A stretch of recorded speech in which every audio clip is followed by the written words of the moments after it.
Permettez-moi d'abord de remercier M. le directeur de la DCMP qui a tenu personnellement à participer à cet atelier. S'il le fait, c'est parce qu'il a compris que l'outil qu'on est en train de développer va impacter positivement le système de gestion de la commande publique en accroissant sa performance, en renforçant la transparence, n'est-ce pas, et en facilitant les différentes interventions des acteurs qui sont impliqués dans la mise en œuvre des procédures de la commande. Maintenant, cet outil, on ne le dira jamais assez, c'est une réforme d'envergure qui dépasse la commande publique, qui va impacter toute l'administration. C'est d'ailleurs la raison pour laquelle on a pris le soin de nous inscrire dans une démarche inclusive et participative.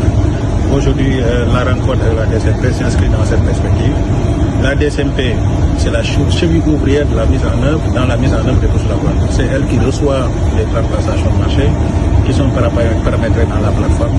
C'est elle qui regarde les dossiers d'appel d'offres qui sont versés dans la plateforme. C'est elle qui fait la revue de toute la documentation versée par les autorités compétentes dans la plateforme de dématérialisation. Donc si elle n'est pas confortable, ça veut dire qu'aucun autre acteur ne sera confortable. Donc c'est pourquoi aujourd'hui pour nous, c'est l'occasion de présenter la plateforme de la DCMP qui va prendre le soin de faire des observations sur ses fonctionnalités et sur son organisation. Maintenant en charge pour nous et pour nos techniciens, alors d'intégrer ces observations pour rendre la possibilité pour la DCMP de mieux gérer un peu les procédures de la commande. Nous, les agents de la DCMP, nous sommes toujours tout le temps heureux de travailler avec la COP.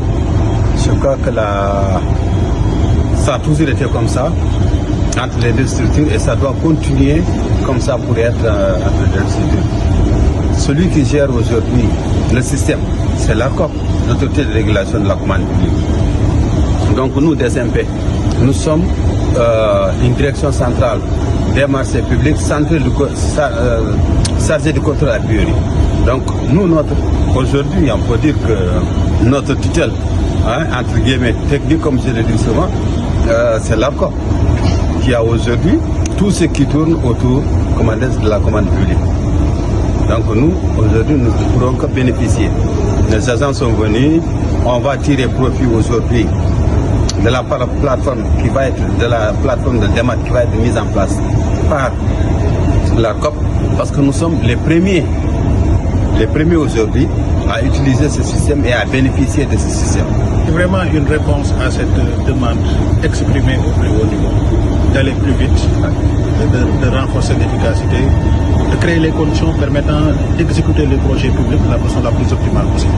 Donc la plateforme, elle est là, elle va réduire les délais, elle va optimiser les procédures, donc elle va faciliter un peu la réalisation des projets publics et il me semble que c'est ça l'objectif qui a été exprimé à travers cette commande faite par le président de la République à l'attention du Premier ministre. On a parlé de la démat. C'est heureux qu'avec le nouveau DG de la COP, qu'on décide avec l'appui des nouvelles autorités d'aller directement vers la démat. Et cette démat va vraiment permettre, en matière de délai, en matière de performance, de permettre à la DCMP de réagir en temps réel.